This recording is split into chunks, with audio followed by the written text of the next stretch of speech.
overeater. I weigh and measure 3 meals a day from the gray sheet. I commit those meals to a sponsor or another qualified person. I don't eat in between those meals no matter what.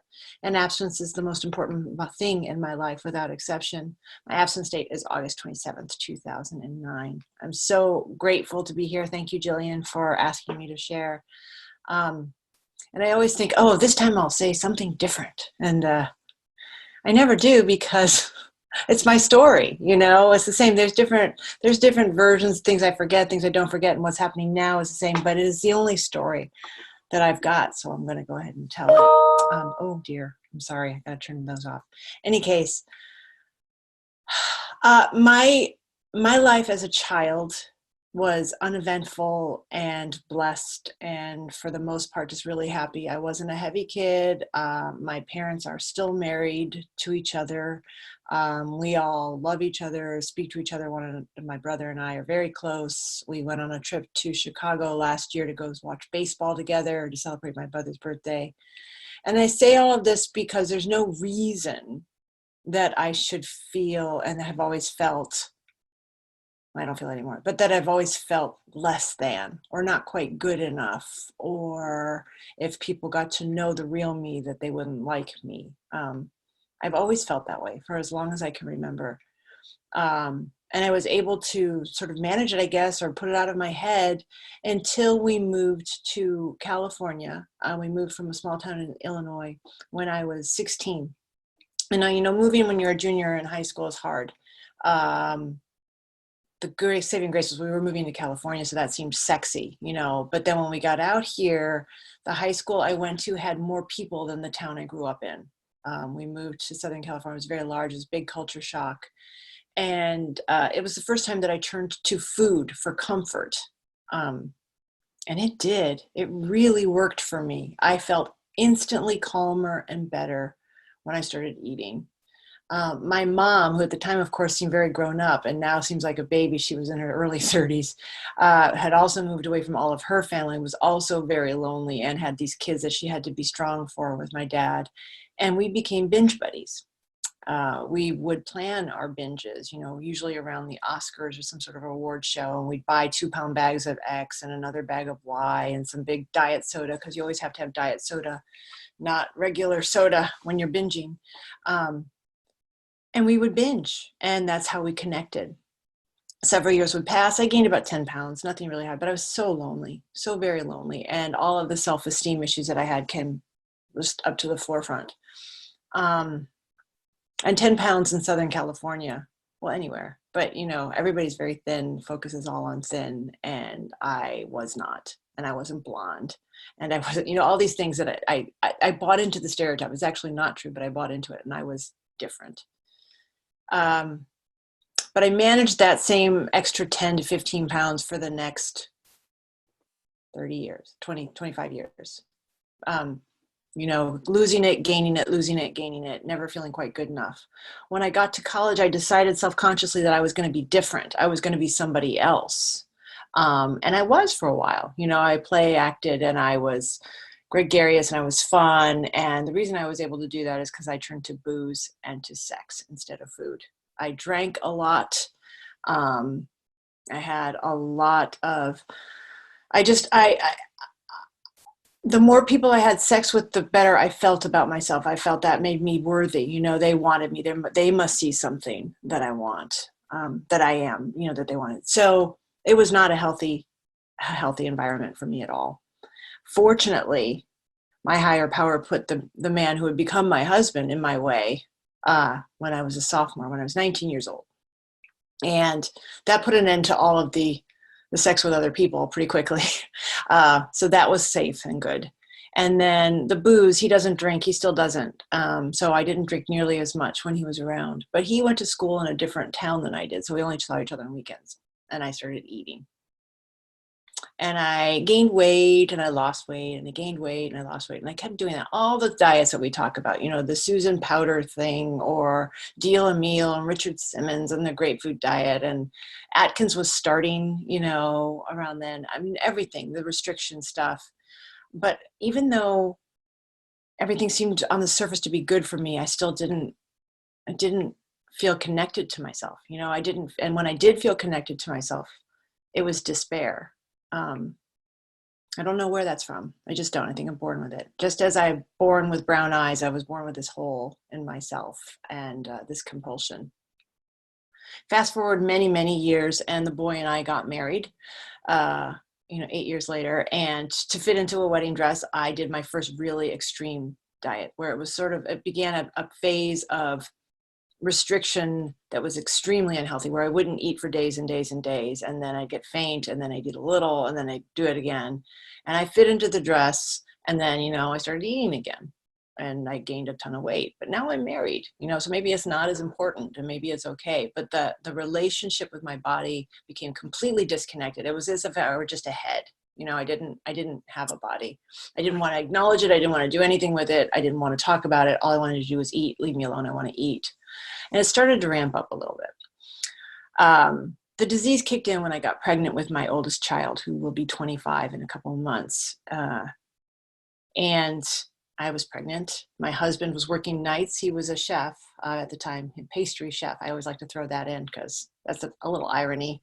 And he was gone a lot. And I had moved to Santa Barbara, where he's from, and I didn't have any friends there. And I wasn't working because I was on bed rest. And I just ate a ton.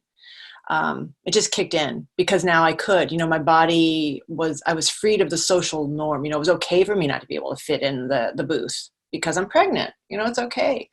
And I would, when he was working, go to a diner and get a whole meal and a dessert.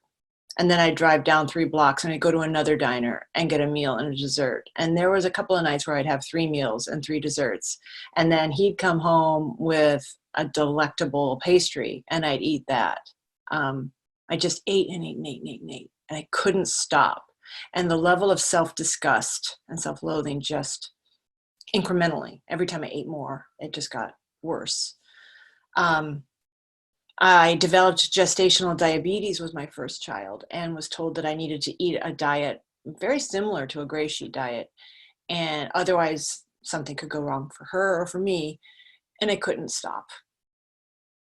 And that is the first time that I really acknowledged to myself, not that I was sick, I didn't know that I had disease, but that I was a monster. You know, I was abusing my unborn child. What kind of person abuses her unborn child so she can have X? Just don't eat X. Just don't eat X. I don't know how many times I said that in my life. Just don't eat it. Just don't eat it. No, I'm not going to eat it. No, I'm not going to eat it. And then seemingly my hand, disconnected from my body, would put X in my mouth. This continued through the next pregnancies. And my marriage was suffering because I was a liar. I'm a liar when I'm eating. I am mean. No, I'm just mean. I am a horrible, horrible person when I'm eating. I am full of rage. I am super, super smart and smart ass, and I will cut you down with my words if I'm in the food. I will fight to the death to prove that I'm wrong, even if I'm not, or to prove that I'm right, even if I'm wrong. I'm not a good person. I'm not myself. I've come to find that out. That's not who Sandie is.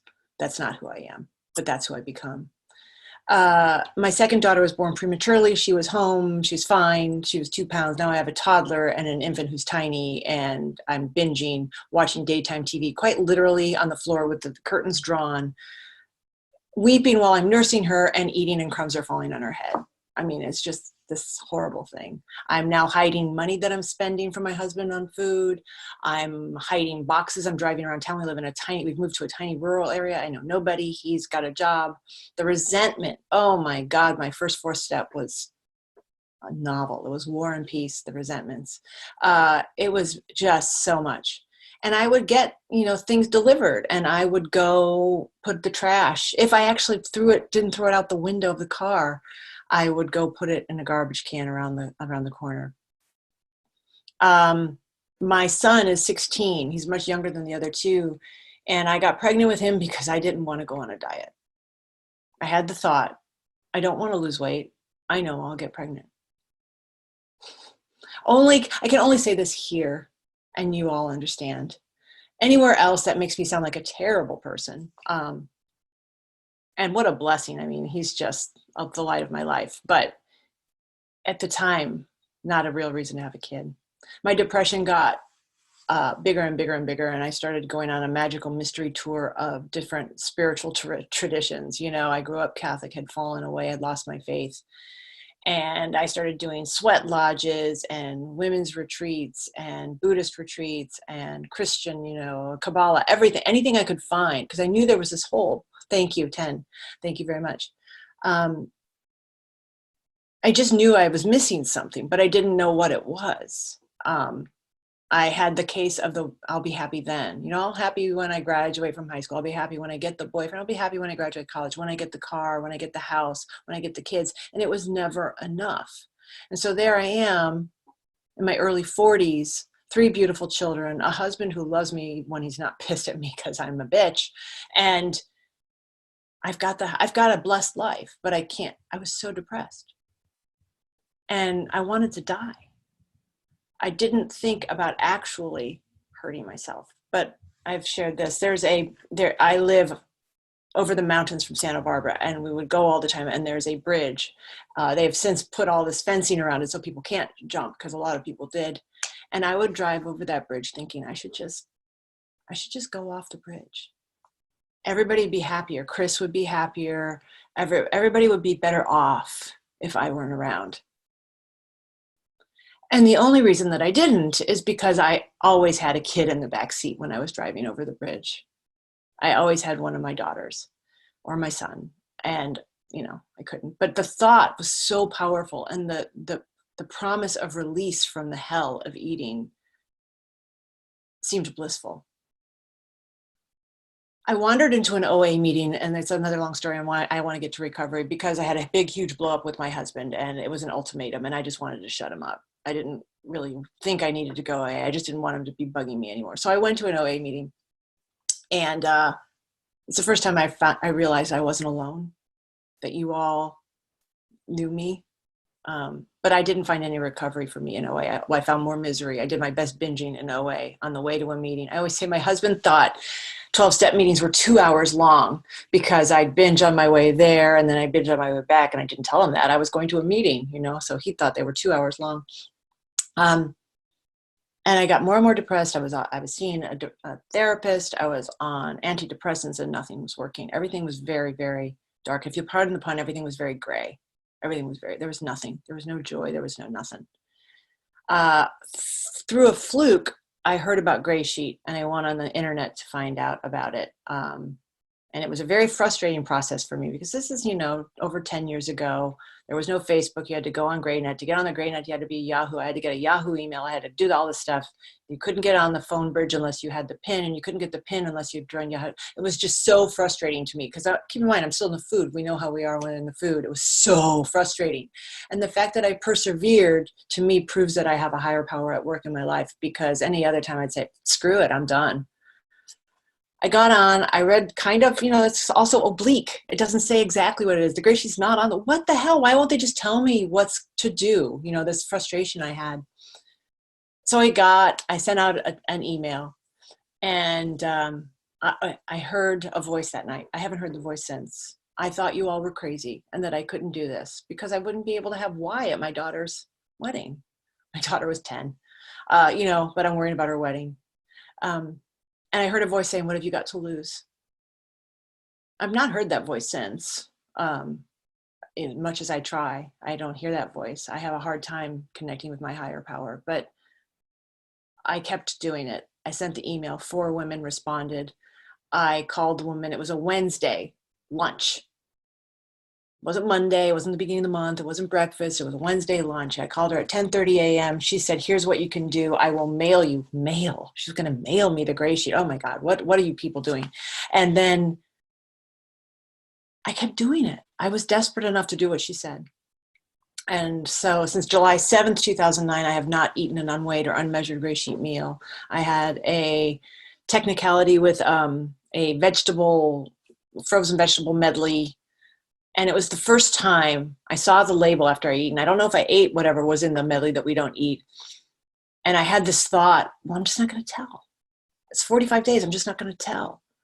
And I got this wash of heat, and I wasn't in menopause then, but now on the other side, I'll tell you, it was a hot flash. It was this horrible whoosh.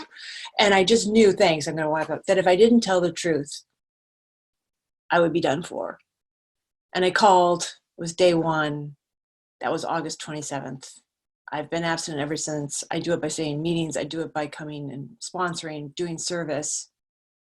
And I wanted to talk more about recovery. I'm sorry I got caught up in the hell, which happens. But I just want to say before I close that if you're counting days or if you're not, if you're struggling at all, just stay. Just do the next meal. Because if I can do it, anybody can do it. There's just no reason not to. You're definitely worth it. Thanks. I pass.